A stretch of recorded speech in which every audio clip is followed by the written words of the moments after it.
मैं प्रियंका गांधी वाड्रा, जो लोकसभा की सदस्य निर्वाचित हुई हूँ, सत्यनिष्ठा से प्रतिज्ञा करती हूँ कि मैं विधि द्वारा स्थापित भारत के संविधान के प्रति सच्ची श्रद्धा और निष्ठा रखूंगी।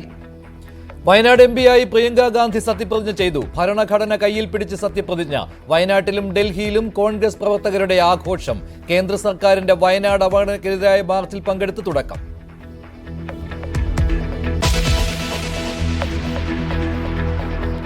ആലപ്പുഴയിൽ നവജാത ശിശുവിന്റെ അസാധാരണ വൈകല്യം മനസ്സിലാക്കുന്നതിൽ വീഴ്ച വരുത്തിയതിന് 4 ഡോക്ടർമാർക്കെതിരെ കേസ്. ഗർഭകാലത്ത് പരിശോധിച്ച ഡോക്ടർമാർക്കും സ്കാനിംഗ് ലാബിലും വീഴ്ചയെന്ന് പരാതി. സ്കാനിംഗിൽ കുഴപ്പമില്ലെന്നാണ് ഡോക്ടർമാർ പറഞ്ഞതെന്ന് മാതാപിതാക്കൾ.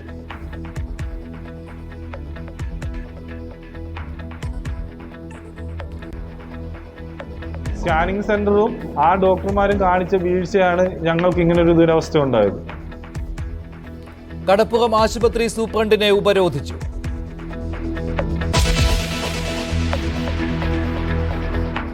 മുനമ്പം ജുഡീഷ്യൽ കമ്മീഷന്റെ പരിഗണനാ വിഷയങ്ങൾക്ക് അന്തിമ രൂപമായില്ല. 3 മാസത്തെ പഠനം മതിയാകില്ലെന്ന് ജസ്റ്റിസ് CN രാമചന്ദ്രൻ നായർ. വിമർശനങ്ങൾക്ക് മറുപടിയില്ലെന്നും മുനമ്പം കമ്മീഷൻ. കമ്മീഷൻ വളരെ മാനുഷികമായ പരിഗണനയായിരിക്കും ഇതിനകത്ത് കൊടുക്കുന്നത്, യാതൊരു സംശയവുമില്ല. മുനമ്പത്ത് സമരം 47ാം ദിവസം. സംസ്ഥാന വഖഫ് ബോർഡിന്റെ കാലാവധി നീട്ടി നൽകി ഹൈക്കോടതി.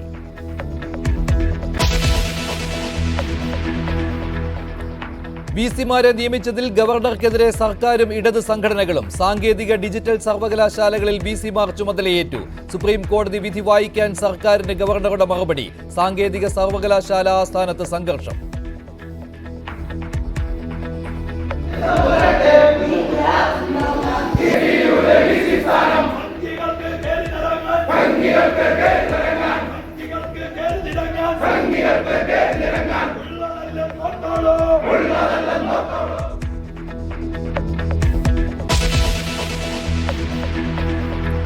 മഹായുതിയിലെ തടസ്സങ്ങൾ നീങ്ങി. മഹാരാഷ്ട്ര മുഖ്യമന്ത്രിയായി ദേവേന്ദ്ര ഫഡ്നവിസിനെ ഇന്ന് പ്രഖ്യാപിക്കും. BJP നേതൃത്വവുമായുള്ള ചർച്ചയ്ക്ക് ഏക്നാഥ് ഷിൻഡെയും അജിത് പവാറും ഡൽഹിയിൽ.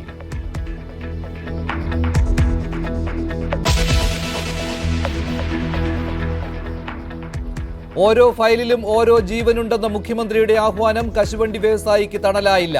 ചുവപ്പ് നാടയിൽ കുരുങ്ങി കൊല്ലം സ്വദേശി ഷാനിന് നഷ്ടമായത് സ്വന്തം വീട്. മുഖ്യമന്ത്രിക്ക് 2020 കൊടുത്ത പരാതിക്ക് മറുപടി കിട്ടിയത് ഒരാഴ്ച മുൻപ്.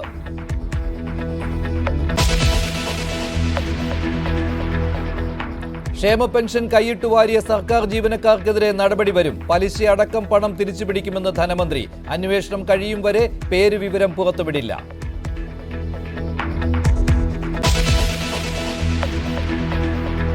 അതിതീവ്ര ന്യൂനമർദ്ദം ഉടൻ ചുഴലിക്കാറ്റായി മാറും. തമിഴ്നാട്ടിൽ കനത്ത മഴ. 6 ജില്ലകളിൽ റെഡ് അലർട്ട്. ഫെങ്കൽ കരതൊടുന്നത് മറ്റന്നാൾ. കാരക്കലിനും മഹാബലിപുരത്തിനും മധ്യേ.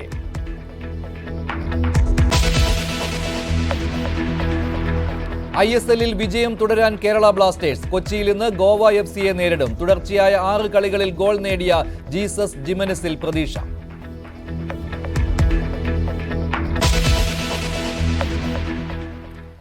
പ്രിയങ്ക ഗാന്ധി ലോക്സഭാംഗമായി ഇന്ന് സത്യപ്രതിജ്ഞ ചെയ്തു. കേരള സാരി ധരിച്ചെത്തിയ പ്രിയങ്ക ഭരണഘടന ഉയർത്തിപ്പിടിച്ചാണ് ഹിന്ദിയിൽ സത്യപ്രതിജ്ഞ ചെയ്തത്. സത്യപ്രതിജ്ഞയ്ക്ക് തൊട്ടു പിന്നാലെ പ്രതിപക്ഷ MP-മാരുടെ പ്രതിഷേധത്തിലും പ്രിയങ്ക പങ്കെടുത്തു. വയനാടിനെതിരായ അവഗണനയിൽ പ്രതിഷേധിച്ചുള്ള ധർണയിലാണ് പ്രിയങ്ക ഗാന്ധി പങ്കെടുത്തത്.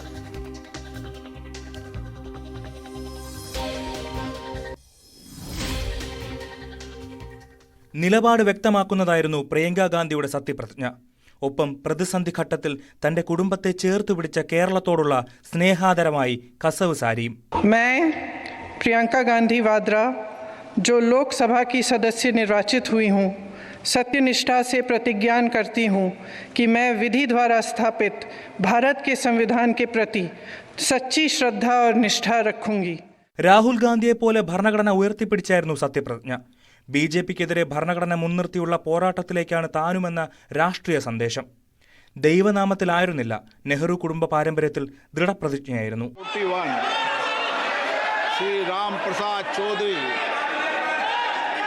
സത്യപ്രതിജ്ഞയ്ക്ക് തൊട്ടുപിന്നാലെ പ്രതിപക്ഷ MP-മാരുടെ പ്രതിഷേധത്തിലും പ്രിയങ്ക പങ്കെടുത്തു.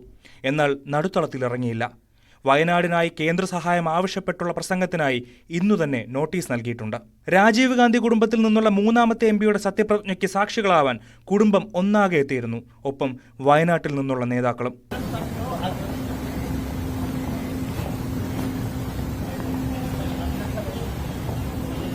ജോഡോ ജോഡോ ഭാരത് ജോഡോ മുദ്രാവാക്യങ്ങളോടെയാണ് പ്രിയങ്കയെ പ്രതിപക്ഷ നിര സ്വീകരിച്ചത്.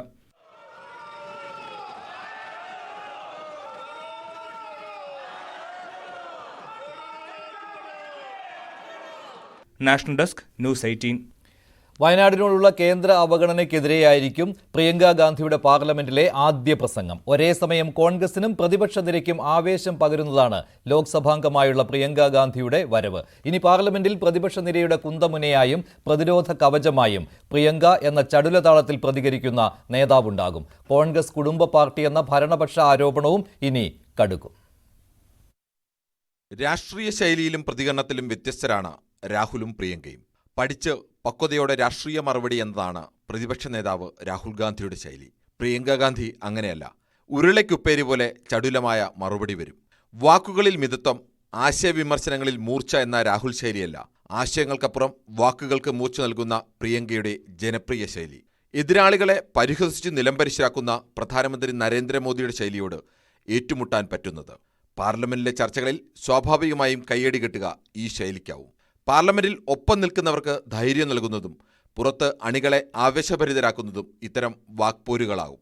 വരും ദിവസങ്ങളിൽ പാർലമെന്റ് കാണാനിരിക്കുന്ന പ്രധാന വാക്പോരുകളിലൊന്നായി മോദി വേഴ്സസ് പ്രിയങ്ക മാറുമെന്നുറപ്പ്. ആൾക്കൂട്ടത്തിന് മുന്നിൽ മറുപടി പറയും പോലെയല്ല പൊടുന്നനെ വരുന്ന ആക്രമണങ്ങൾക്ക് ഉടൻ തിരിച്ചടി നൽകുക എന്നത്. ഒപ്പം പ്രിയങ്ക ഉയർത്തുന്ന ആരോപണ വിഷയങ്ങളിൽ തൊടാതെ ഭർത്താവ് റോബർട്ട് വദ്രയ്ക്കെതിരെയുള്ള ആരോപണങ്ങൾ നിരത്തി പ്രിയങ്കയെ പ്രതിരോധത്തിലാക്കാനുള്ള ശ്രമവും ഉണ്ടാകും. പ്രിയങ്കയുടെ ആക്രമണോത്സുക ചടുല ശൈലിയിൽ വലിയ പ്രതീക്ഷയാണ് പ്രതിപക്ഷ നിരയ്ക്കുള്ളത്. അതിനൊത്ത് ഉയരുക എന്നത് വലിയ വെല്ലുവിളിയുമാണ്. പ്രത്യേകിച്ച് ഭരണപക്ഷ നിരയിലെ മുൻനിരക്കാരുടെ പ്രായോഗിക പരിചയത്തിനും കൗശലത്തിനും മുന്നിൽ. കൊണ്ടും കൊടുത്തുമുള്ള ഈ പോരാട്ടം എന്തായാലും പാർലമെന്റിന് വിരുന്നാകുമെന്ന പ്രതീക്ഷയിലാണ് ഇരുപക്ഷവും. Political desk news 18. അദാനി വിഷയത്തിൽ ഇന്നും പാർലമെന്റിൽ ബഹളമായിരുന്നു. പ്രിയങ്ക ഗാന്ധിയുടെ സത്യപ്രതിജ്ഞയ്ക്ക് പിന്നാലെ ചർച്ചയാവശ്യപ്പെട്ട് ഇന്ത്യ സഖ്യാംഗങ്ങൾ ബഹളം വയ്ക്കുകയായിരുന്നു. രാജ്യസഭയിലും ഇതേ വിഷയത്തിൽ ചർച്ചയാവശ്യപ്പെട്ടുള്ള പ്രതിഷേധത്തിൽ സഭ സ്തംഭിക്കുകയായിരുന്നു. മറ്റൊരു വാർത്തയിലേക്ക്. മുനമ്പത്തെ വഖഫ് വിഷയം പഠിക്കാൻ നിയോഗിച്ച ജുഡീഷ്യൽ കമ്മീഷന്റെ പരിഗണനാ വിഷയങ്ങൾക്ക് ഇതുവരെ അന്തിമ രൂപമായിട്ടില്ല. ഇന്നലെ മന്ത്രിസഭാ യോഗം ടേംസ് ഓഫ് റെഫറൻസിന് അംഗീകാരം നൽകിയെങ്കിലും നടപടിക്രമങ്ങൾ ഇനിയും ബാക്കിയാണ്. 3 മാസം കൊണ്ട് പ്രവർത്തനം തീർക്കാൻ കഴിയുമോ എന്ന കാര്യത്തിൽ സംശയമുണ്ടെന്നാണ് മുനമ്പം ജുഡീഷ്യൽ കമ്മീഷൻ അധ്യക്ഷൻ justice CN Ramachandran Nair news 18നോട് പറഞ്ഞത്.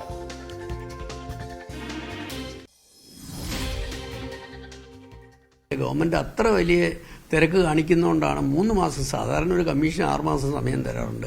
3 മാസം ഞാൻ ഗവൺമെൻറ്റിൻ്റെ ഉത്കണ്ഠ എത്രമാത്രമുണ്ട്, എത്ര നേരത്തെ ഗവൺമെൻറ്റിന് തീർക്കാൻ ആഗ്രഹിക്കുന്നു എന്നുള്ളതാണ് അതിൻ്റെ അർത്ഥം. വഖഫ് അവകാശവാദം ഉന്നയിക്കുന്ന ഭൂമിയിൽ 600-ലധികം പേരുടെ രേഖകളാണ് പരിശോധിക്കാനുള്ളത്. ഇത് സങ്കീർണമായ നടപടിയാണ്. എന്നാൽ എല്ലാവരുടെയും സഹകരണമുണ്ടെങ്കിൽ വേഗത്തിൽ തീർക്കാൻ കഴിയും. സമാന അവകാശമുള്ളവരുടെ രേഖകൾ ഒരുമിച്ച് പരിശോധിക്കാൻ കഴിഞ്ഞാൽ ചിലപ്പോൾ 3 മാസം മുൻപേ തീർക്കാനും കഴിയും. സഹകരണം ഉണ്ടായാൽ, രേഖകൾ സമയത്ത് ഹാജരാക്കിയാൽ കമ്മീഷന്റെ പ്രവർത്തനം സമയത്ത് തന്നെ തീർക്കാൻ ഞാൻ പ്രതീക്ഷിക്കുന്നു. ഈ 3 മാസം വളരെ പരിമിതമാണ്. വളരെ വിപുലമായ ഇഷ്യൂസാണ് ഉള്ളത്. അവിടെ സങ്കീർണമായ ഇങ്ങനത്തെ പ്രശ്നങ്ങൾ ഒരു 3 മാസത്തിൽ കമ്മീഷന് കൺക്ലൂഷൻ എത്താൻ ഒക്കുന്നില്ലെങ്കിൽ കുറച്ച് സമയം കൂട്ടി ചോദിക്കും. മുനമ്പത്ത് മാനുഷികതയ്ക്ക് മുൻതൂക്കം നൽകിയാകും പ്രവർത്തനം. തന്റെ മറ്റു ചുമതലകൾ മുനമ്പം കമ്മീഷനെ ബാധിക്കില്ലെന്നും justice CN Ramachandran Nair. Commission വളരെ മാനുഷികമായ പരിഗണനയായിരിക്കും ഇതിനകത്ത് കൊടുക്കുന്നത്, യാതൊരു സംശയവുമില്ല. ഒരു ജുഡീഷ്യൽ കമ്മീഷനെ സംബന്ധിച്ചോളം നിയമാനുസൃതമായിട്ട് വേണം എല്ലാം ചെയ്യാൻ. ഒരു മനുഷ്യാവകാശ പരിഗണന മുൻനിർത്തി മാനുഷിക പ്രശ്നം ആയിട്ട് തന്നെ പരിഗണിച്ച് ഗവൺമെന്റിന് ശുപാർശ ചെയ്യാനാണ് ഞാൻ ഉദ്ദേശിക്കുന്നത്. കമ്മീഷനുമായി ബന്ധപ്പെട്ട രേഖകൾ കൈപ്പറ്റിയാൽ ഉടൻ കൊച്ചിയിൽ ഓഫീസ് ആരംഭിക്കും. ഇതിനുശേഷമാകും മുനമ്പം സന്ദർശനം.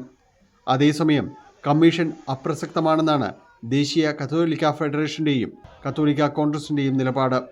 കമ്മീഷന്റെ പരിഗണനാ വിഷയങ്ങൾ ലഭിച്ച ശേഷം പ്രതികരിക്കാമെന്ന നിലപാടിലാണ് മുനമ്പം സമരസമിതി. ന്യൂസ് 18 കൊച്ചി. സംസ്ഥാന വഖഫ് ബോർഡിന്റെ കാലാവധി ഹൈക്കോടതി നീട്ടി നൽകി. ഡിസംബർ 14-ന് കാലാവധി അവസാനിക്കാനിരിക്കെയാണ് ഡിവിഷൻ ബെഞ്ചിന്റെ ഈ നടപടി. പുതിയ ബോർഡ് നിലവിൽ വരുന്നതുവരെയാണ് കാലാവധി നീട്ടി നൽകിയിട്ടുള്ളത്. നിലവിലെ ഭരണസമിതി പരിഗണിച്ച കേസുകളിൽ ചിലത് ഇതേവരെ തീരുമാനമായിട്ടില്ലെന്ന് ചൂണ്ടിക്കാട്ടി നൽകിയ ഹർജിയിലാണ് ഹൈക്കോടതിയുടെ ഈ നടപടി. ആലപ്പുഴയിൽ നവജാത ശിശുവിന് അസാധാരണ ജനിതക വൈകല്യങ്ങൾ ഉണ്ടായതിൽ ചികിത്സിച്ച ഡോക്ടർമാർക്കും സ്കാനിംഗ് നടത്തിയ ഡോക്ടർമാർക്കുമെതിരെ കേസെടുത്തു. സുറുമി അനീഷ് ദമ്പതികളുടെ കുഞ്ഞിനാണ് ഗുരുതരമായ ജനിതക വൈകല്യങ്ങൾ. രക്ഷിതാക്കളുടെ പരാതിയിൽ ആരോഗ്യവകുപ്പ് അന്വേഷണവും തുടങ്ങിയിട്ടുണ്ട്. ഗർഭകാലത്ത് പലതവണ സ്കാനിംഗ് നടത്തിയിട്ടും വൈകല്യങ്ങളെക്കുറിച്ച് ഡോക്ടർമാർ പറഞ്ഞില്ല എന്നാണ് പരാതി.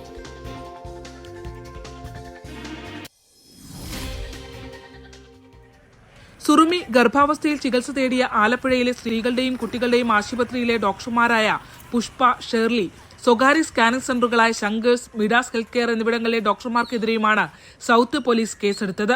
ഗർഭകാലത്ത് പലതവണ സ്കാൻ ചെയ്തിട്ടും ശിശുവിന്റെ വൈകല്യങ്ങൾ കണ്ടെത്താനായില്ല എന്ന പിഴവിന്മേലാണ് സ്കാനിംഗ് സെന്ററിലെ ഡോക്ടർമാർക്കെതിരെയുള്ള നിയമ നടപടി. ഇതിനു മുൻപും ശിശുമരണവുമായി ബന്ധപ്പെട്ടും പ്രസവ നിർത്തൽ ശസ്ത്രക്രിയക്കിടെ യുവതി മരിച്ച സംഭവത്തിലുമടക്കം ആരോപണ വിധേയയായ ഡോക്ടർ പുഷ്പയാണ് കേസിലെ ഒന്നാം പ്രതി. കുട്ടിക്കുള്ളത് ഗുരുതര ആരോഗ്യ പ്രശ്നങ്ങളാണെന്ന് മാതാപിതാക്കൾ പറയുന്നു. അവർ പറയുന്നത് ഞങ്ങളാൽ കഴിയുന്നത് ഞങ്ങൾ ചെയ്തു എന്നാണ്. അവരെ കണ്ടുപിടിക്കാൻ പറ്റാത്ത കാര്യമാണ്. സ്കാനിങ് സെന്ററും ആ ഡോക്ടർമാരും കാണിച്ച വീഴ്ചയാണ് ഞങ്ങൾക്ക് ഇങ്ങനൊരു ദുരവസ്ഥ ഉണ്ടായത്. ആ ദുരവസ്ഥയ്ക്ക് കാരണക്കാരായ ആരാണോ അവർ തന്നെ ഞങ്ങൾക്ക് ഇതിന് പരിഹാരം കണ്ടെത്തി തരേണ്ടതാണ്. അത് സർക്കാർ മുഖാന്തരമോ അല്ലാതെയോ മുഖാന്തരമോ അത് നമ്മളിൽ ഉള്ള പ്രശ്നമല്ല. ഞാനൊരു സാധാരണക്കാരനായ മനുഷ്യനാണ്. അന്നന്ന് ജോലിയെടുത്ത് ജീവിക്കുന്ന മനുഷ്യനാണ്. എന്നെ കൊണ്ട് ഇത്രയും വലിയ ഭീമമായ കാര്യങ്ങളൊന്നും ചെയ്യാൻ പറ്റുകയില്ല. നവംബർ 2-നാണ് സുറുമിയുടെ പ്രസവ ശസ്ത്രക്രിയ WNC ആശുപത്രിയിൽ തീരുമാനിച്ചിരുന്നത്. തലേദിവസം അനസ്തേഷ്യ പരിശോധനകൾക്കായി ആശുപത്രിയിൽ എത്തിയപ്പോഴാണ് പ്രശ്നങ്ങളുണ്ടെന്ന് ശ്രദ്ധിക്കുന്നത്. ഉടൻ വണ്ടാനം മെഡിക്കൽ കോളേജിലേക്ക് റഫർ ചെയ്തു. കുട്ടിയുടെ വൈകല്യം അവിടുത്തെ ഡോക്ടർമാർ പെട്ടെന്ന് തന്നെ തിരിച്ചറിയുകയായിരുന്നു. സിസേറിയൻ നടത്തി നവജാത ശിശുവിനെ പുറത്തെടുക്കുകയായിരുന്നു. വൈകല്യം നേരത്തെ കണ്ടെത്താനാകാത്ത സംഭവത്തിൽ വകുപ്പിന് ലഭിച്ച പരാതി ആരോഗ്യവകുപ്പ് അഡീഷണൽ സെക്രട്ടറിയുടെ നേതൃത്വത്തിലുള്ള പ്രത്യേക സംഘം അന്വേഷിക്കുമെന്ന് മന്ത്രി വീണ ജോർജ് അറിയിച്ചു. ജില്ലാതലത്തിലുള്ള അന്വേഷണം ഇന്നലെ ആരംഭിച്ചു. സ്കാനിംഗ് സെന്ററുകളെ പറ്റിയും പരിശോധനയുണ്ടാകും. വീഴ്ച കണ്ടെത്തിയാൽ കുറ്റക്കാർക്കെതിരെ കർശന നടപടി സ്വീകരിക്കുമെന്നും മന്ത്രി പറഞ്ഞു. അതേസമയം നവജാത ശിശുവിന് വൈകല്യമുണ്ടായ സംഭവത്തിൽ ലീഗിന്റെ നേതൃത്വത്തിൽ ആശുപത്രിയിലേക്ക് മാർച്ചും ഉപരോധവും സംഘടിപ്പിച്ചു. ന്യൂസ് 18 ആലപ്പുഴ. സാമ്പത്തിക പ്രതിസന്ധിയിൽ ഇടപെടൽ ആവശ്യപ്പെട്ട് നൽകിയ അപേക്ഷയിൽ നടപടി വൈകിയപ്പോൾ കശുവണ്ടി വ്യവസായിക്ക് നഷ്ടമായത് സ്വന്തം കിടപ്പാടമാണ്. 2022-ൽ ഇടപെടൽ ആവശ്യപ്പെട്ട് മുഖ്യമന്ത്രിയുടെ ഓഫീസിന് നൽകിയ അപേക്ഷയിൽ മറുപടി കിട്ടിയത് കഴിഞ്ഞയാഴ്ചയാണ്. ഇതിനിടെ കൊല്ലം സ്വദേശിയായ കശുവണ്ടി വ്യവസായി ഷാനിന്റെ വീട് ജപ്തി ചെയ്തു. 20 കോടി വിറ്റുവരുമാനമുണ്ടായിരുന്ന കമ്പനി പൂട്ടുകയും ചെയ്തു.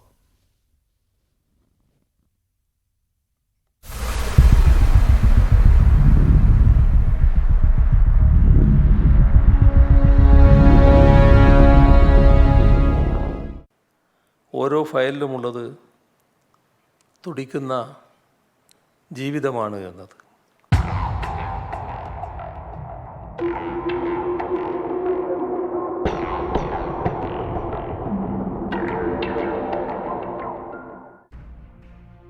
കോവിഡിന് ശേഷം ബിസിനസ് നഷ്ടത്തിലാവുകയും അതിന് ബിസിനസ് തിരിച്ചു കൊണ്ടുവരുന്നതിന് വേണ്ടി 2022 ജൂലൈ മുതൽ ബാങ്കിനോട് നിരന്തരമായി ലോൺ റീസ്ട്രക്ചർ ചെയ്യാനും എൻഹാൻസ്മെന്റ് ചെയ്യാനും അപേക്ഷകൾ കൊടുത്തിട്ടും യാതൊരുവിധ ഫലവും കാണാതെ 2022 ഡിസംബറോട് കൂടി വ്യവസായ വകുപ്പ് മന്ത്രിക്കും വ്യവസായ വകുപ്പിലേക്കും അപേക്ഷ നൽകിയായിരുന്നു. അപ്പോൾ അതിനും യാതൊരുവിധ മറുപടിയും ലഭിക്കാതെ 2023 ജനുവരിയിൽ അക്കൗണ്ട് നിഷ്ക്രിയാവസ്ഥയായി പ്രഖ്യാപിക്കുകയും തുടർന്ന് 2024 ആദ്യം തന്നെ ബാങ്ക് എൻ്റെ വസ്തുവകകൾ ലേലത്തിൽ വെക്കുകയും ചെയ്തു. കൊല്ലം സ്വദേശി ഷാൻ 2019-ലും 20-ലുമായി കാനറ ബാങ്ക് കടപ്പാക്കട ശാഖയിൽ നിന്ന് 40 ലക്ഷം രൂപ വായ്പ എടുത്തിരുന്നു. വർഷം 20 കോടി രൂപ ടേൺ ഓവർ നേടിയിരുന്ന കശുവണ്ടി ഫാക്ടറി കോവിഡ് കാലത്ത് സാമ്പത്തിക പ്രതിസന്ധിയിലായി. 40 ലക്ഷം വായ്പാ ബാധ്യതയിൽ 25 ലക്ഷം രൂപ മറ്റൊരു വ്യവസായിക്ക് ജാമ്യം നിന്നതിന്റെ പേരിലായിരുന്നു. പ്രതിസന്ധി കാലത്ത് തിരിച്ചടവുകൾ മുടങ്ങി. ഇതിനിടെ കശുവണ്ടിയുമായി പോയ വാഹനം അപകടത്തിൽപ്പെട്ടതിന്റെ ഇൻഷുറൻസ് തുക ലഭിച്ചതുമില്ല. സർക്കാർ ഇടപെടൽ ആവശ്യപ്പെട്ട് 2022-ൽ അപേക്ഷ നൽകി. വായ്പാ പരിധി ഉയർത്താൻ കഴിയില്ലെന്ന അറിയിപ്പ് ലഭിച്ചത് കഴിഞ്ഞയാഴ്ച. ലേലത്തിൽ വിറ്റുപോയ വസ്തുവകൾ കഴിഞ്ഞതിന് ശേഷം 2024 നവംബർ 24-ാം തീയതി വ്യവസായ വകുപ്പിൽ നിന്നും 2023 NBA ആയതുകൊണ്ട് 2024 ലോൺ കൂട്ടി നൽകാൻ സാധിക്കില്ല എന്നൊരു മറുപടിയാണ് ഇപ്പോൾ ലഭിക്കുകയുണ്ടായത്. ഇങ്ങനെ ഒരു അറിയിപ്പെത്തുമ്പോൾ വീടും ഫാക്ടറിയും ഒന്നും ഷാനിന്റെ കയ്യിൽ അവശേഷിക്കുന്നില്ല എന്നതാണ് യാഥാർത്ഥ്യം. കാര്യങ്ങൾ ചുവപ്പ് നാടയിൽ കുരുങ്ങിക്കിടന്നപ്പോൾ വീട് ജപ്തിയായി എന്നത് മാത്രമല്ല, ഇതിനകം അത് ലേലം ചെയ്തു പോവുകയും ചെയ്തു. 2021 പരാതി നൽകി കഴിഞ്ഞയാഴ്ച മറുപടി ലഭിച്ച മറ്റൊരു മുൻ കശുവണ്ടി വ്യവസായി കൊല്ലം സ്വദേശി ജയചന്ദ്രന്റെ വീടും നേരത്തെ ജപ്തി ചെയ്തിരുന്നു. VV Vinod, news 18, Thiruvananthapuram. കശുവണ്ടി ഫാക്ടറി ഉടമകൾ നേരിടുന്ന പ്രശ്നങ്ങൾക്ക് ഉദ്യോഗസ്ഥരെയും ബാങ്കുകളെയും കുറ്റപ്പെടുത്തുകയാണ് മുൻ മന്ത്രി ജെ മേഴ്സിക്കുട്ടിയമ്മ. ബാങ്കുകളും ഫാക്ടറി ഉടമകളും അംഗീകരിച്ച പാക്കേജ് നടപ്പാക്കുന്നതിലെ ബാങ്കുകളുടെ വിമുഖതയാണ് വ്യവസായത്തെ തകർക്കുന്നതെന്ന് മേഴ്സിക്കുട്ടിയമ്മ ആരോപിക്കുന്നു. ഇതിന് ഉദ്യോഗസ്ഥർ കാണിക്കുന്ന കന്നതിരിവാണ്. സർക്കാർ അംഗീകരിച്ച, ബാങ്ക് അംഗീകരിച്ച, ഉടമകൾ കൂടി അംഗീകരിച്ച പാക്കേജ് നടപ്പിലാക്കി കിട്ടണമെന്ന് ആവശ്യപ്പെട്ടുകൊണ്ട് ഇന്ന് കാനറ ബാങ്കിന്റെ മുന്നിൽ അവർ സമരം തുടരുകയാണ്. SBIയുടെ മുന്നിൽ അവർ സമരം തുടരുകയാണ്. അതിന്റെ ഭാഗമായിട്ട് തന്നെയാണ് ഈ കേസും. ഇതൊരു ഇൻഡിവിജ്വൽ കേസാണ്. ആ പ്രശ്നത്തിന് പരിഹാരം ഉണ്ടാക്കാനാണ് ഗവൺമെന്റ് തീരുമാനമെടുത്തത്. അത് നടപ്പിലാക്കുന്നില്ല എന്നുള്ളതാണ് ഇന്നത്തെ ഏറ്റവും വലിയ പ്രശ്നം. ബാങ്കുകളുടെ നിലപാടാണ് ഈ വ്യവസായത്തെ സാരമായി ബാധിച്ചുകൊണ്ടിരിക്കുന്നത്. ആലപ്പുഴയിലെ പുറക്കാട് പഞ്ചായത്തിന് പുറമെ സീ പ്ലെയിൻ പദ്ധതിയെ സ്വാഗതം ചെയ്യുകയാണ് കൈനഗരി പഞ്ചായത്തും. കോടികൾ ചെലവഴിച്ച് നിർമ്മിച്ച ശേഷം പൂട്ടിയിട്ടിരിക്കുന്ന മെഗാ ടൂറിസം പദ്ധതിയുടെ കെട്ടിടങ്ങളും കായലിലെ ടെർമിനലും വട്ടക്കായൽ ഉൾപ്പെടുന്ന കൈനഗരിയിലുണ്ട്. പ്രാദേശിക പ്രശ്നങ്ങൾ പരിഹരിക്കാൻ തയ്യാറാണെന്നും panchayat president MC Prasad news 18നോട് പറഞ്ഞു.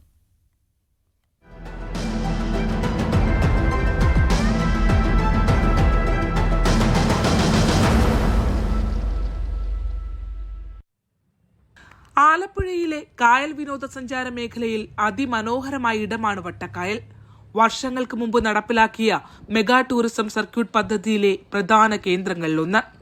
സീപ്ലെയിൻ പഠന റിപ്പോർട്ടിൽ പ്ലെയിൻ ലാൻഡ് ചെയ്യാനുള്ള റൺവേയും വാട്ടർ ഡോമും നിർമ്മിക്കുന്നതിന് പ്രഥമ പരിഗണനയിലുള്ള ഇടമാണ് പ്രകൃതി ഭംഗിയേറിയ ആഴം കൂടിയ പൊതുവെ മത്സ്യബന്ധനം കുറവായ വട്ടക്കായൽ. കൈനഗിരി പഞ്ചായത്ത് 13-ാം വാർഡിലെ അറുന്നൂറ്റംപാടത്തിൽ നിന്ന് വട്ടക്കായലിലേക്ക് ഹൗസ് ബോട്ട് ടെർമിനൽ ഉൾപ്പെടെ നീളുന്നതാണ് പദ്ധതി. ടെർമിനലിനായി ഒരുക്കിയ ഭംഗിയുള്ള നടപ്പാതയിലൂടെ നീങ്ങിയാൽ കായലിന്റെ മധ്യഭാഗത്തെത്താം. ഒപ്പം വിശ്രമമുറികൾ, ശുചിമുറികൾ ഉൾപ്പെടെയുള്ള കെട്ടിട സമുച്ചയങ്ങൾ കരയിലൊരുക്കിയിരിക്കുന്നു. പക്ഷേ ദൗർഭാഗ്യകരമെന്ന് പറയട്ടെ, 2014 പൂർത്തീകരിച്ച പദ്ധതി പൊതുജനങ്ങൾക്കായി തുറന്നു നൽകിയില്ല. ഔപചാരികമായ ഉദ്ഘാടനം നടന്നിട്ടില്ല. നിർമ്മാണം പൂർത്തീകരിക്കാൻ മാത്രമാണ് ചെയ്തിട്ടുള്ളത്. 12 കോടി രൂപ ഇതിനു വേണ്ടി ചെലവഴിക്കപ്പെട്ടു. 2014 നിർമ്മാണം പൂർത്തീകരിച്ചു. പക്ഷേ ഇതിങ്ങനെ തുറന്നു കിടക്കുകയാണ്. 10 വർഷം മുമ്പ് വിനോദസഞ്ചാര വകുപ്പ് 12 കോടി മുടക്കി നിർമ്മിച്ചവയ്ക്കെല്ലാം എന്ത് സംഭവിച്ചു? പഞ്ചായത്ത് പ്രസിഡന്റ് MC പ്രസാദ് തന്നെ വിവരിക്കട്ടെ. ഓപ്പൺ സ്റ്റേജാണ് ഈ കിടക്കുന്നത്. ഇപ്പോൾ കുത്തിപിടിച്ച് കിടക്കുകയാണ്. അതുകൊണ്ടാണ് പൂർണ്ണമായും കാണാൻ പറ്റാത്തത്. ഇതിന്റെ ഗാലറിയാണ്. ആ സംവിധാനങ്ങളെല്ലാം ഒരുക്കിയിട്ടുണ്ട്. അപ്പുറത്ത് കാണുന്നതാണ് ചിൽഡ്രൻസ് പാർക്ക്. അപ്പുറത്ത് മാലിന്യ സംസ്കരണ പ്ലാന്റ് അപ്പുറത്ത് സ്ഥാപിച്ചിട്ടുണ്ട്. Terminal, children's park, open stage, gallery, മാലിന്യ സംസ്കരണ പ്ലാന്റ്, ജനറേറ്റർ, വിശ്രമമുറികൾ, ശുചിമുറികൾ, കഫറ്റേരിയ, ഇത്രയും സംവിധാനങ്ങൾ വട്ടക്കായലിനരികിലായി സർക്കാരിന് ഇപ്പോൾ തന്നെ സ്വന്തമായുണ്ട്. വകുപ്പ് വിചാരിച്ചാൽ സീപ്ലെയിനിലെത്തുന്ന സഞ്ചാരികൾക്ക് മികച്ച സൗകര്യങ്ങൾ ഇവിടെ ഒരുക്കി നൽകാനാകും. കായലിന്റെ മധ്യഭാഗം വരെ നടന്നു വരാൻ ആസ്വദിക്കാൻ കഴിയുന്ന നിലയിലെ ഒരു നീണ്ട പാലം പോലെ ഒരു നിർമ്മാണം നടന്നിട്ടുണ്ട്. പിന്നെ ഏക്കർ കണക്കിന് വരുന്ന പ്രദേശത്ത് തിയേറ്ററുകളുണ്ട്, പാർക്കുകളുണ്ട്, റെസ്റ്റോറന്റുകൾ ആരംഭിക്കാൻ കഴിയുന്ന കെട്ടിടങ്ങളുണ്ട്. പിന്നെ മാലിന്യ സംസ്കരണത്തിന് ആവശ്യമായിട്ടുള്ള പ്ലാന്റുകൾ സ്ഥാപിച്ചിട്ടുണ്ട്. ജനറേറ്ററുകളുണ്ട്. ഈ നിലയിലെ വലിയ രൂപത്തിലാണ് ഈ സംവിധാനം ഇവിടെ ഇപ്പോൾ നിർമ്മിച്ചു വെച്ചിരിക്കുന്നത്. ഇന്ന് വിദ്യാർത്ഥികളടക്കം ലഹരി ഉപയോഗത്തിനായി ഒഴിഞ്ഞുകിടക്കുന്ന ഈ പ്രദേശം തിരഞ്ഞെടുക്കുന്നു.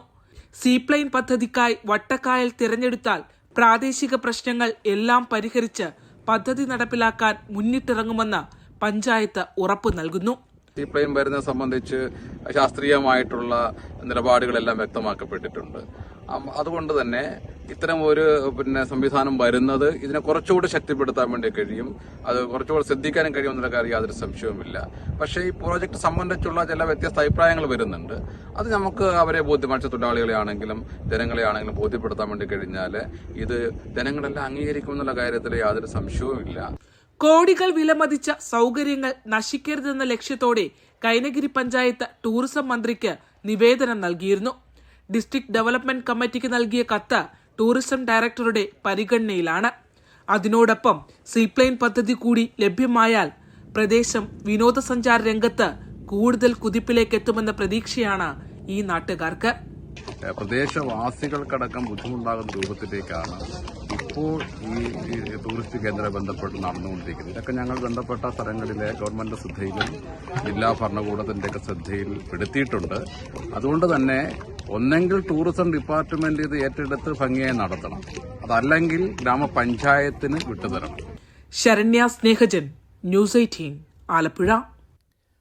നവീൻ ബാബുവിന്റെ ആത്മഹത്യയിൽ CBI അന്വേഷണം ആവശ്യപ്പെട്ടുള്ള പൊതു താൽപര്യ ഹർജി ഹൈക്കോടതി തീർപ്പാക്കി. നവീൻ ബാബുവിന്റെ ഭാര്യ ഇതിനോടകം ഹർജി നൽകിയിട്ടുണ്ടെന്നും അതിനാൽ പൊതു താൽപര്യ ഹർജിക്ക് പ്രസക്തിയില്ലെന്നും സർക്കാർ കോടതിയെ അറിയിച്ചു. തുടർന്നാണ് ഹൈക്കോടതി ഹർജി തീർപ്പാക്കിയത്. ADMന്റെ മരണത്തിൽ CBI അന്വേഷണത്തെ CPM എതിർക്കുന്നത് സംശയാസ്പദമാണെന്ന് PK കുഞ്ഞാലിക്കുട്ടി. കുടുംബത്തിന്റെ ആവശ്യത്തിനാണ് മുൻഗണന നൽകേണ്ടതെന്നും PK കുഞ്ഞാലിക്കുട്ടി പറഞ്ഞു. ഇതുപോലുള്ള ഒരു വൈകാരികമായ സാഹചര്യം നിലനിൽക്കുമ്പോൾ നവീൻ ബാബുവിൻ്റെ കുടുംബം അത് ആവശ്യപ്പെട്ടാൽ അത് അനുവദിച്ചു കൊടുക്കുക എന്നുള്ളതായിരുന്നു മര്യാദ. ആ കാര്യത്തിൽ യാതൊരു സംശയവുമില്ല. കുടുംബത്തിന് ഈ കാര്യത്തിൽ ഒരു CBI എൻക്വയറി വേണം എന്നുള്ള അഭിപ്രായമുണ്ടെങ്കിൽ അവിടെ നമ്മൾ അത് അനുവദിച്ചു കൊടുക്കുക എന്നുള്ളതായിരുന്നു മര്യാദ. CBI എൻക്വയറിയെ എതിർക്കുന്നത് സംശയാസ്പദം തന്നെയാണ്, യാതൊരു സംശയവുമില്ല. സാങ്കേതികമായ കാരണങ്ങളാൽ CBI എൻക്വയറി വേണ്ട എന്ന് പറയേണ്ട ഒരു വിഷയമല്ല ഇത്. അതുകൊണ്ടാണ് അവർ പൊതു താല്പര്യം വെച്ച് ഹൈക്കോടതിയിൽ പോയിരിക്കുന്നത്. ഈ കാര്യത്തിൽ കോടതിയുടെ തീരുമാനം ഉണ്ടാവും എന്ന് നമുക്ക് കരുതാം. ഇക്കാര്യത്തിൽ ഇന്നലത്തെ പോലെ തന്നെയാണ് ഇന്നും ആ നിലപാട് അറിയിച്ചിരിക്കുന്നത് CPM സംസ്ഥാന സെക്രട്ടറി MV ഗോവിന്ദൻ. ആത്മഹത്യയിൽ CBI അന്വേഷണം വേണമെന്ന കുടുംബത്തിന്റെ ആവശ്യത്തിൽ കോടതി തീരുമാനമെടുക്കട്ടെ എന്നാണ് MV ഗോവിന്ദൻ പറഞ്ഞത്. CBIയുമായി ബന്ധപ്പെട്ടാണ് പാർട്ടിയുടെ നിലപാട്. CBI കൂട്ടിലടച്ച തത്തയാണെന്നും എങ്ങോട്ട് വേണമെങ്കിലും നിലപാട് മാറാമെന്നും MV ഗോവിന്ദൻ പറഞ്ഞു. നവീൻ ബാബുവിന്റെ കുടുംബത്തിനൊപ്പമാണ് പാർട്ടിയെന്നും സംസ്ഥാന സെക്രട്ടറി ആവർത്തിച്ചു. പരിഗണിക്കുന്നതിന്റെ ഭാഗമായിട്ട് കോടതി എന്താണോ പറയുന്നത് അതനുസരിച്ച് കാര്യങ്ങൾ നീങ്ങിക്കോട്ടെ. പാർട്ടിക്ക് വ്യക്തമായ നിലപാടുണ്ട്. CBI എന്ന് പറയുന്നത്, ED എന്ന് പറയുന്നത്, IT എന്ന് പറയുന്നത് പ്രതിപക്ഷ രാഷ്ട്രീയ പ്രസ്ഥാനങ്ങളുടെ നേതാക്കന്മാരെയും പ്രവർത്തകരെയും കടന്നാക്രമിക്കാൻ കേരളത്തിലും ഇന്ത്യയിലും ഉപയോഗിച്ചുകൊണ്ടിരിക്കുന്ന, കൃത്യമായിട്ട് കോടതി തന്നെ, സുപ്രീം കോടതി തന്നെ പറഞ്ഞതുപോലെ കൂട്ടിൽ കിടക്കുന്ന തത്തയാണ്. എങ്ങനെ വേണമെങ്കിലും അങ്ങോട്ടും ഇങ്ങോട്ടേക്കും തിരിക്കാൻ. 47 പേരാണ് സർക്കാരിന്റെ കണക്കിൽ ചൂരൽമല ദുരന്തത്തിൽ ഇനി കണ്ടെത്താൻ ബാക്കിയുള്ളത്. ഒരിക്കലും മടങ്ങി വരില്ലെന്ന് അറിഞ്ഞിട്ടും ഇവരുടെ ബന്ധുക്കൾ കാത്തിരിപ്പ് തുടരുകയാണ്. ഒന്നുകിൽ തിരച്ചിൽ തുടരണം, അല്ലെങ്കിൽ മരിച്ചതായി കണക്കാക്കി സർക്കാർ രേഖകൾ നൽകണമെന്നാണ് ഇവരുടെ ആവശ്യം.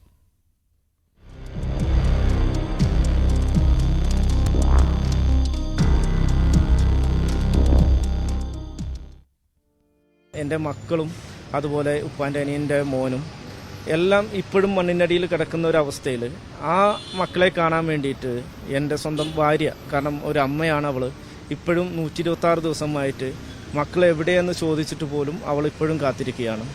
എൻ്റെ ഇക്കാനെ കിട്ടിയിട്ടില്ല, ഇക്കാൻ്റെ DNA അറിഞ്ഞിട്ടില്ല.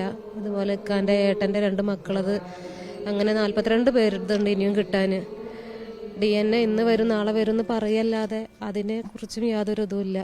തന്റെ പൊന്നോമനകളായ 2 മക്കളെയാണ് സുബൈർ കാത്തിരിക്കുന്നതെങ്കിൽ ജസലയുടെ കാത്തിരിപ്പ് തന്റെ പ്രിയതമൻ ഷാജഹാന് വേണ്ടിയാണ്. ചൂരൽമല സ്വദേശി അബൂബക്കറിന് ഭാര്യ ആയിഷയും മൻസൂറിന് ഉമ്മ പാത്തുമ്മയും ഇന്നും വിങ്ങുന്ന ഒരോർമ്മയാണ്. കാരണം ഇവരുടെയൊന്നും ശേഷിപ്പ് പോലും ഇതുവരെ കണ്ടെത്തിയിട്ടില്ല. അതല്ലെങ്കിൽ കണ്ടെത്തിയ ശരീരഭാഗങ്ങൾ ഇവരുടേതെന്ന് തെളിയിക്കുന്ന പരിശോധനാ ഫലം ഇതുവരെയും ലഭിച്ചിട്ടില്ല. സർക്കാരിന് മുൻപിൽ ഇവരുടെയെല്ലാം അപേക്ഷ പരിഗണിക്കപ്പെടാതെ കിടക്കുകയാണെന്ന് MLA T. സിദ്ദിഖ്. നിങ്ങളോട് എത്ര തവണ ചോദിച്ചു, എത്ര തവണ നിങ്ങളോട് പറഞ്ഞു, ഒന്ന് നിങ്ങൾ തെരച്ചിൽ നടത്തൽ പ്രവർത്തനം നിങ്ങൾ മുമ്പോട്ട് കൊണ്ടുപോകണം. അത് കുടുംബത്തിന്റെ ഏറ്റവും വലിയ വേദനയാണ്. എല്ലാം മായ്ച്ചു കളഞ്ഞ ദുരന്തമേൽപ്പിച്ച മുറിവുകളിൽ നിന്നും ഒരു നാട് കരകയറാൻ ശ്രമിക്കുമ്പോൾ ഉള്ളിൽ കൊളുത്തു വലിക്കുന്ന ഉണങ്ങാത്ത മുറിവുകളായി കാണാമറയത്തുള്ളവരുടെ ഓർമ്മകൾ അവശേഷിക്കുകയാണ്. പ്രിയപ്പെട്ടവരുടെ ഓർമ്മകൾക്ക് മുമ്പിൽ ഒരു പിടി പൂക്കളർപ്പിക്കാൻ അവരെ കണ്ടെത്തിയേ തീരൂ. അതല്ലെങ്കിൽ ഇനി ഒരിക്കലും അവർ തിരിച്ചു വരില്ലെന്ന് സർക്കാർ അടയാളപ്പെടുത്തി നൽകണം. നടപടിക്രമങ്ങൾക്കപ്പുറത്ത് മനുഷ്യത്വമാണ് ഈ നാടിന് വേണ്ടത്. അഖിലോട്ടുപാറയ്ക്കൊപ്പം CV Anumod, news 18.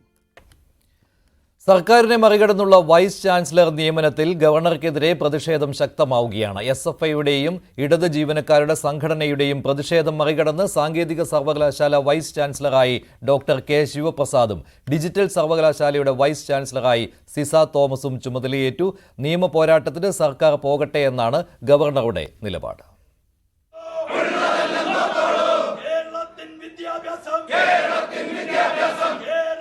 Vice chancellor നിയമനത്തിൽ സർക്കാരിന്റെ കടുത്ത പ്രതിഷേധം തുടരുന്നതിനിടെയാണ് 2 VC-മാരും ചുമതലയേറ്റത്.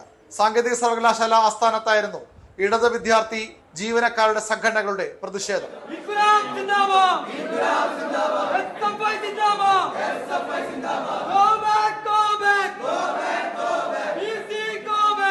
പ്രതിഷേധം മറികടന്ന് പോലീസ് കാവലിൽ വൈസ് ചാൻസലർ ചുമതലയേറ്റു. പ്രതിഷേധത്തിന്റെ കാരണം അറിയില്ലെന്നും ചർച്ചയ്ക്ക് തയ്യാറെന്നും ഡോക്ടർ K. ശിവപ്രസാദ്. പ്രതിഷേധങ്ങൾ അത് അവരുടെ സ്വാതന്ത്ര്യമാണ്, അവരുടെ അവകാശമാണ്. പ്രതിഷേധങ്ങൾ അതിൻ്റെ ഉള്ളിൽ എന്താണ് കണ്ടന്റ് എന്നറിഞ്ഞ് അത് ചർച്ച ചെയ്ത് അതിനൊരു സമാധാനം ഉണ്ടാക്കാനാണല്ലോ ഇവിടെ ഈ ഉത്തരവാദിത്വം തന്നിരിക്കുന്നത്. ഞാൻ എൻ്റെ ഗവർണറുടെ ഉത്തരവ് പ്രകാരമാണ് വന്നിരിക്കുന്നത്. സർക്കാരിൻ്റെ എന്തായിരുന്നു പട്ടിക എന്നോ അതൊന്നും അതെനിക്ക് അതിനെക്കുറിച്ചുള്ള അറിവില്ല. അത് സർക്കാരിന്റെ കണ്ണിലെ കരടായ സിസ തോമസിന് ഡിജിറ്റൽ സർവകലാശാല VC-ആയാണ് പുതിയ നിയമനം. എതിരഭിപ്രായമുണ്ടെങ്കിൽ സർക്കാരിനെ കോടതിയെ സമീപിക്കാമെന്ന് governor. It was only after it was clarified by the Honorable High Court that we have appointed the 2 men yesterday. Advise them, you can advise them to go to the High Court. ഗവർണർക്കെതിരെ കോടതിയെ സമീപിക്കാനാണ് സർക്കാരിന്റെയും CPM-ന്റെയും തീരുമാനം. ഇതോടെ വലിയ നിയമ പോരാട്ടത്തിനാണ് വീണ്ടും വഴിയൊരുങ്ങുന്നത്. News 18 Thiruvananthapuram.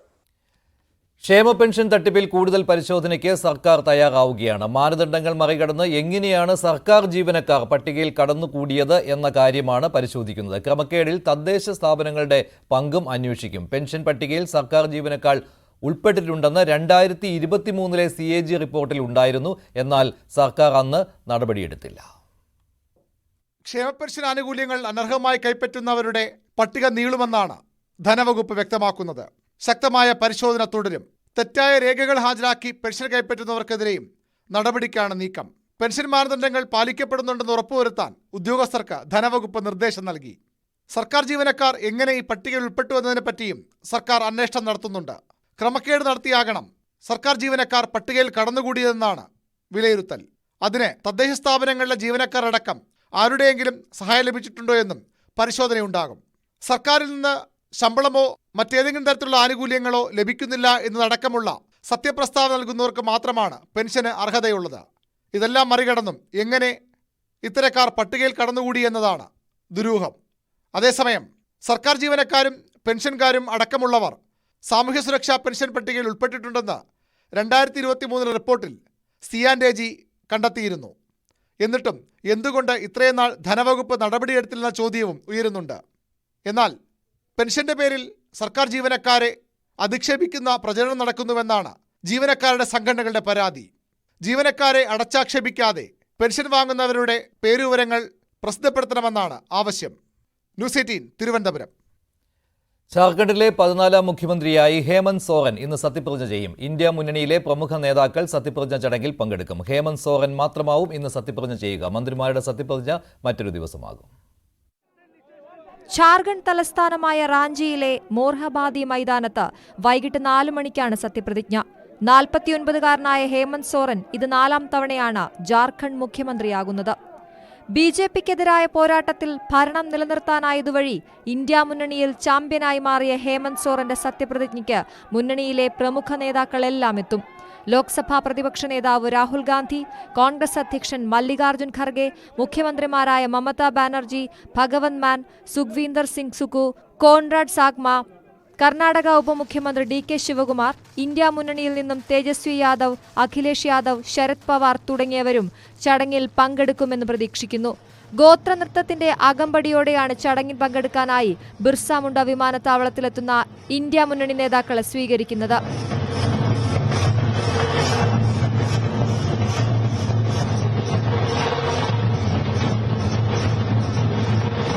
81 അംഗ നിയമസഭയിൽ 56 സീറ്റ് നേടിയാണ് ഇന്ത്യ മുന്നണി ആധികാരിക ജയം നേടിയത്. 34 സീറ്റ് നേടിയ JMMന് മുഖ്യമന്ത്രിയെ കൂടാതെ 6 മന്ത്രിമാർ, 16 സീറ്റ് നേടിയ കോൺഗ്രസിന് 4 MLA-മാരുള്ള RJDക്ക് 1 മന്ത്രി എന്നതാണ് നിലവിലെ ധാരണ. മുന്നണിയുടെ ഭാഗമായ CPIML ലിബറേഷൻ മന്ത്രിസഭയിൽ പങ്കാളിത്തം വേണ്ടെന്ന് അറിയിച്ചിട്ടുണ്ട്. പ്രധാനമന്ത്രി നരേന്ദ്രമോദിയെയും ആഭ്യന്തരമന്ത്രി അമിത്ഷായെയും കഴിഞ്ഞ ദിവസം ഹേമന്ത് സോറൻ സന്ദർശിച്ചിരുന്നു. ജാർഖണ്ഡിന്റെ വികസനത്തിനും വളർച്ചയ്ക്കുമുള്ള പദ്ധതികൾക്ക് പിന്തുണ തേടിയെന്നും അദ്ദേഹം പറഞ്ഞു.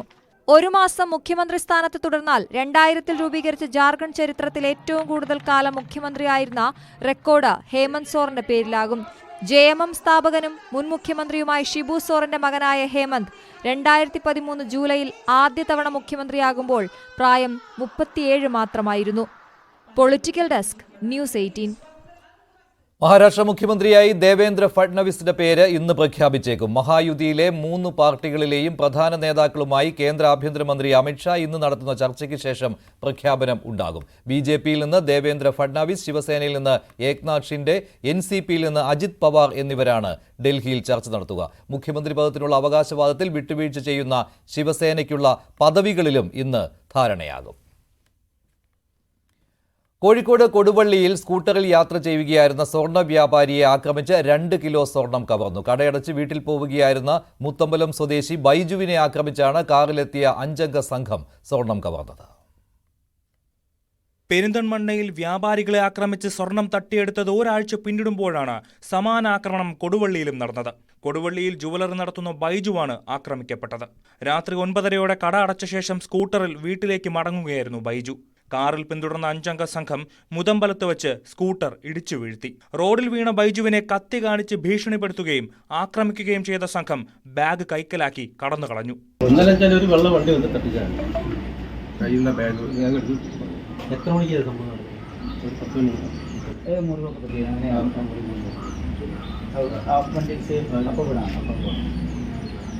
പേരെന്താ 3-4 ആൾക്കാരുണ്ടാവും. വെള്ള കാറ്